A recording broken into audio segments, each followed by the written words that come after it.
Assalamualaikum warahmatullahi wabarakatuh. Waalaikumsalam warahmatullahi wabarakatuh. Ya, selamat pagi anak-anak ibu semua. Baik.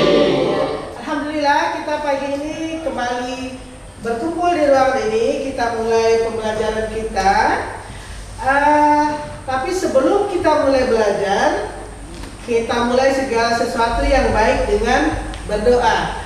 Untuk kali ini kita minta kesempatan kepada salah satu rekan kita, Iqbal Rosadi, untuk memimpin doa. Kepada Iqbal, silakan. Sebelum kita belajar, ada baiknya kita berdoa menurut kepercayaan masing-masing. Berdoa, mulai.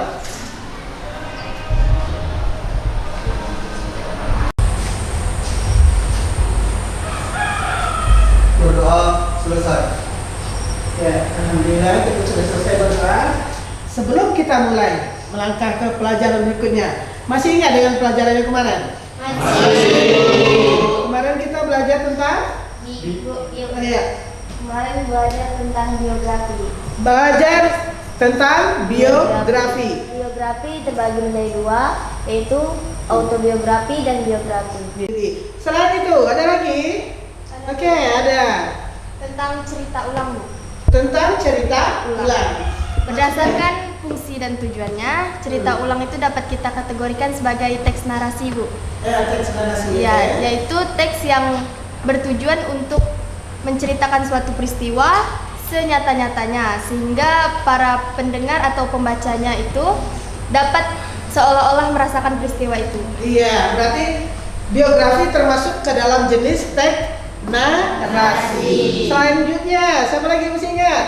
Oke? Struktur teks Aisyah. biografi terbagi menjadi tiga, Hmm. yaitu orientasi atau setting, kejadian penting, yang ketiga reorientasi.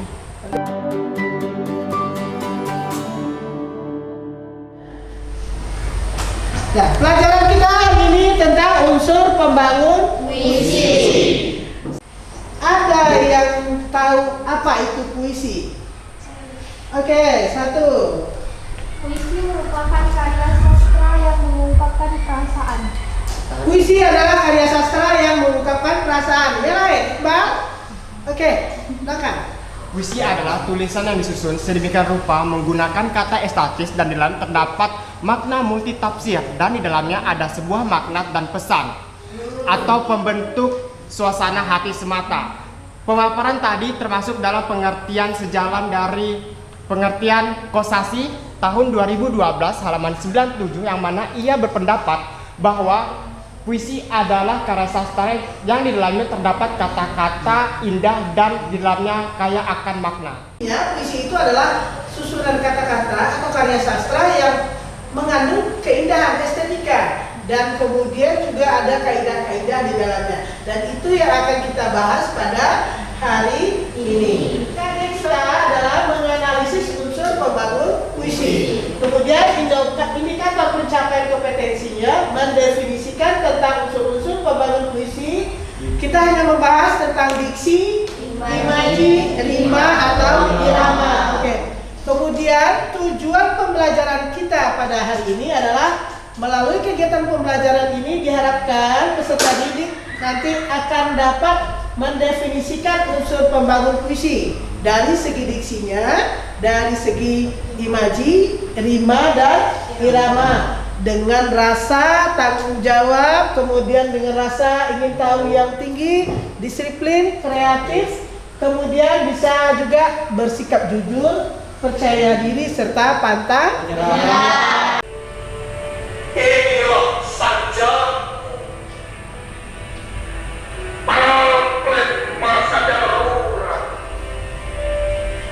Apa artinya kesenian bila terpisah dari derita lingkungan? Jadi dengan puisi kita bisa mengungkapkan apa yang kita rasakan. Dan sekarang kita akan membahas tentang unsur-unsur di dalam puisi tadi. Setelah kita mendengar puisinya, kita membahas unsur apa yang ada di dalam puisi. Nah, dalam puisi ada unsurnya diksi, imaji, rima atau irama.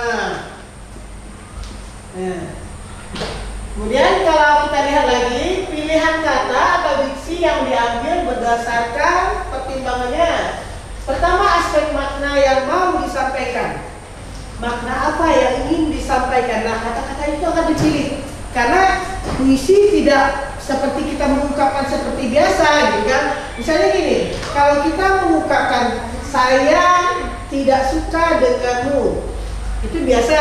Tapi ketika kita membuat sebuah puisi, kata-kata itu kita pilih kata-kata yang maknanya sama, tetapi pilihan kata itu mengandung sebuah simbol, kemudian sebuah arti yang dalam.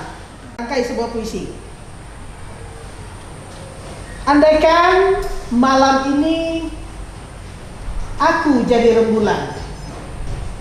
Yuk. Maka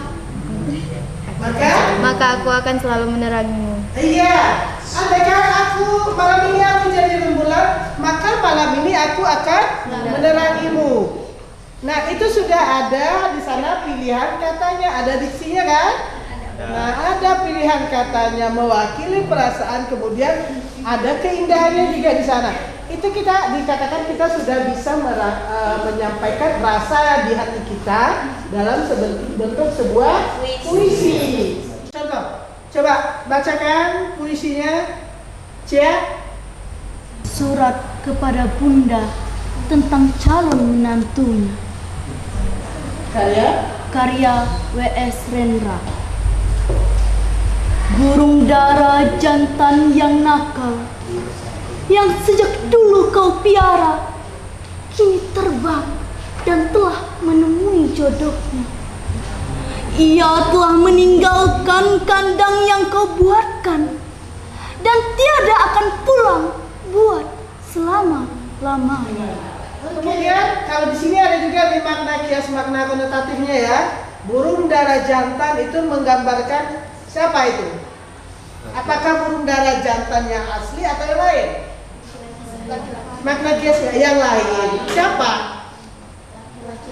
Laki-laki, ya.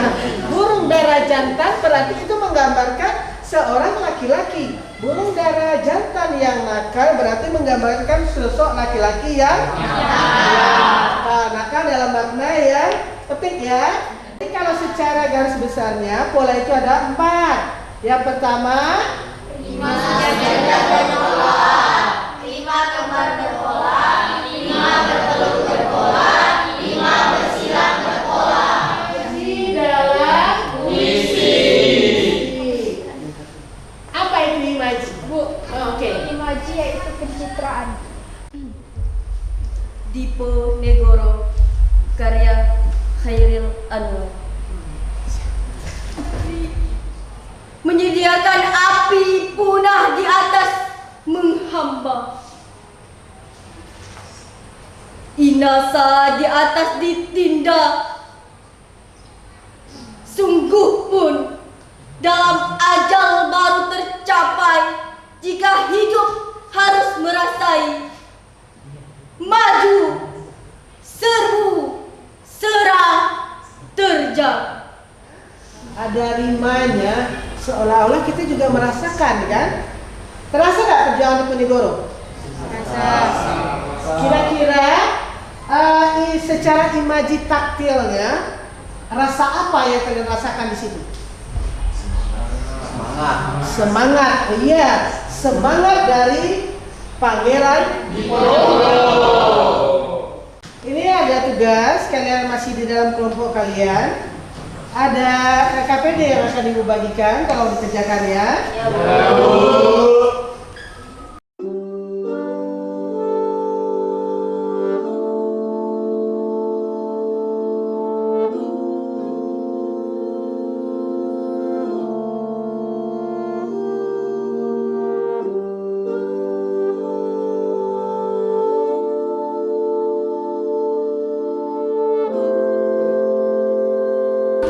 Konotatif di situ adalah musim kemarau, artinya kesunyian. Yang kedua, ibu adalah buah pertapaan.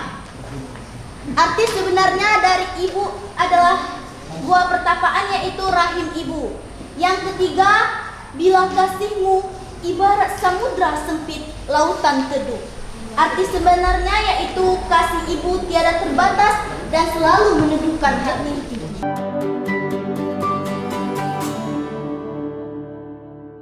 Oke, para siswa ibu sekalian, tadi kita telah mempelajari tentang unsur pembangun puisi. Kemudian kita juga sudah melakukan tugas kelompok. Kalian juga telah berdiskusi dan mempresentasikan hasil dari kerja kalian.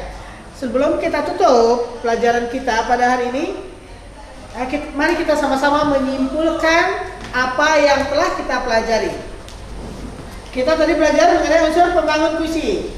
Coba siapa yang masih ingat? Oke. Unsur pembangun dalam puisi ada 3. Yang pertama makna konotatif, yang kedua makna simbol, dan yang terakhir rima. Yang terakhir rima. Ada lagi makna konotatif. Makna yang seperti apa? Oke. Makna konotatif adalah makna yang tidak sebenarnya. Itu berhubungan dengan apa itu? Biasa. Makna kias atau pemilihan nyata. Yang berikutnya apa lagi tadi yang kita pelajari? Simbol berarti simbol apa? Lambang. Simbol adalah lambang. Kemudian yang berikut rima apa? Pengulangan bunyi. Ya, Ripi. Persamaan bunyi pada puisi yang terdapat pada lain puisi yang umumnya berdekatan. Iya, yang umumnya berdekatan. Rima adalah persamaan bunyi. Berarti kita bisa menyimpulkan dalam unsur pembangun puisi ada 3 macam. Yang pertama diksi. Diksi berhubungan dengan makna konotatif atau makna kias. Contohnya dalam puisi Khairul Anwar yang tidak bacakan tadi ya, ada kata aku dan binatang jalan. Kemudian ada yang kedua simbol atau lambang. Dari puisi W.S. Rendra tadi, makna kandang itu merupakan simbol dari rumah atau tempat tinggal. Yang ketiga Rima. Rima berarti persamaan bunyi. Alhamdulillah kita sudah mempelajari itu, dan mudah-mudahan untuk kedepannya kalian bisa lebih memaknai sebuah puisi, kemudian kalian juga lebih mencintai karya-karya puisi, dan terakhir nanti kita akan belajar bagaimana menulis puisi. Itu pada pembelajaran yang berikutnya. Minggu depan kita akan belajar bagaimana membuat sebuah puisi. Di mana puisi yang kalian buat nanti ada unsur pembangunnya, gitu. Ada rimanya, ada diksinya, kemudian ada makna simbol ya, ada makna kiasnya juga. Oke. Sebelum kita menutup pelajaran, tetap semangat. Dan tadi di awal kita mulai dengan doa, dan kemudian akan kita tutup lagi dengan doa. Untuk menutup pembelajaran hari ini, Ibu minta kepada Fizan menutup doanya. Silakan. Untuk mengakhiri pelajaran kita hari ini, berdoa menurut kepercayaan masing-masing. Doa mulai.